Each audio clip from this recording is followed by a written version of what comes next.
in an inescapable network of mutuality, tied in a single garment of destiny. And whatever affects one directly affects all indirectly. John Donne caught it years ago and placed it in graphic terms. No man is an island entire of itself. Every man is a piece of the continent, a part of the main. And then he goes on toward the end to say, any man's death diminishes me because I am involved in mankind. Therefore, I never sin to know for whom the bell tolls. It tolls for thee.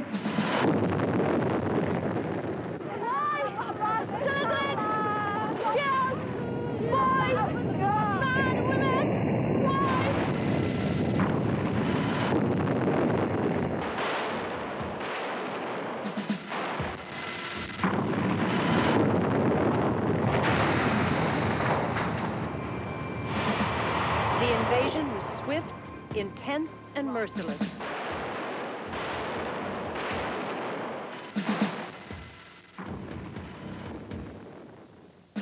That I oppose the war in Vietnam because I love America.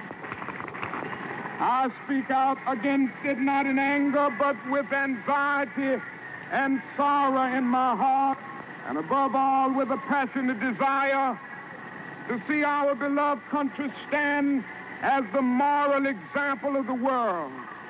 I speak out against this war because I am disappointed with America.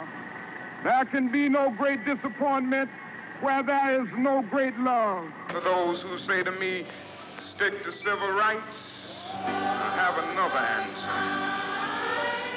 That is that I've fought too long and too hard now against segregated public accommodations to end up segregating my moral concern. I'm not going to do that. Others can do what they want to do. That's their business. Other civil rights leaders, for various reasons, refuse or can't take a stand or have to go along with the administration. That's their business. But I must say tonight that I know that justice is indivisible. Injustice anywhere is a threat to justice everywhere.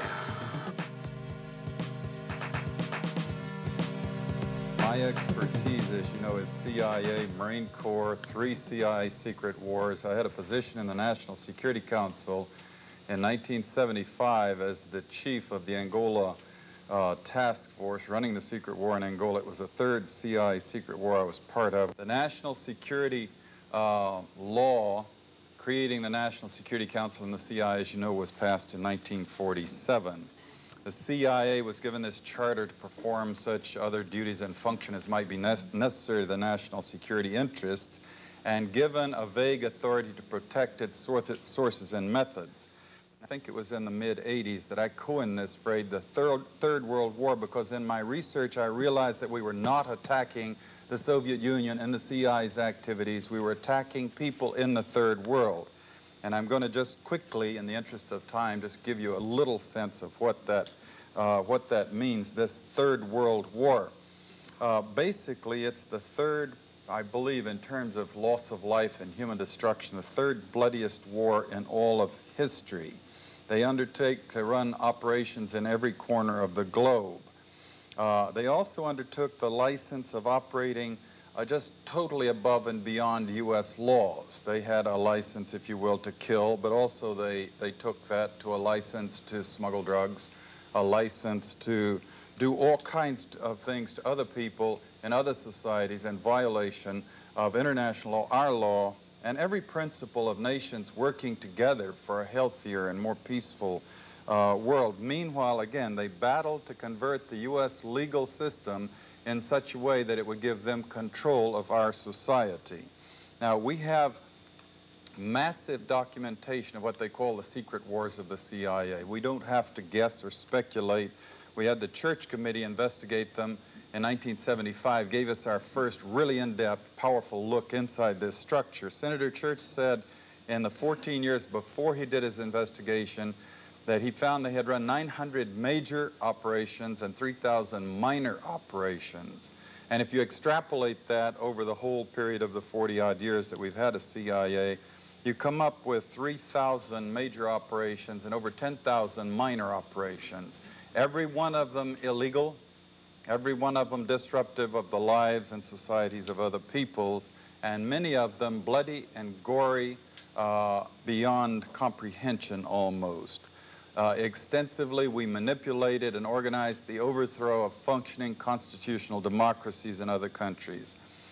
We organized secret armies and directed them to fight in just about every continent in the world. We encouraged ethnic minorities to rise up and fight, people like the Mosquito Indians in Nicaragua, the Kurds in the Middle East, the Mongs in Southeast Asia, and of course, we have organized, and we still do, and fund death squads in countries around the world, like the Treasury Police in El Salvador, which are responsible for most of the killing of the 50,000 people just in the 80s, and there was 70,000 before that.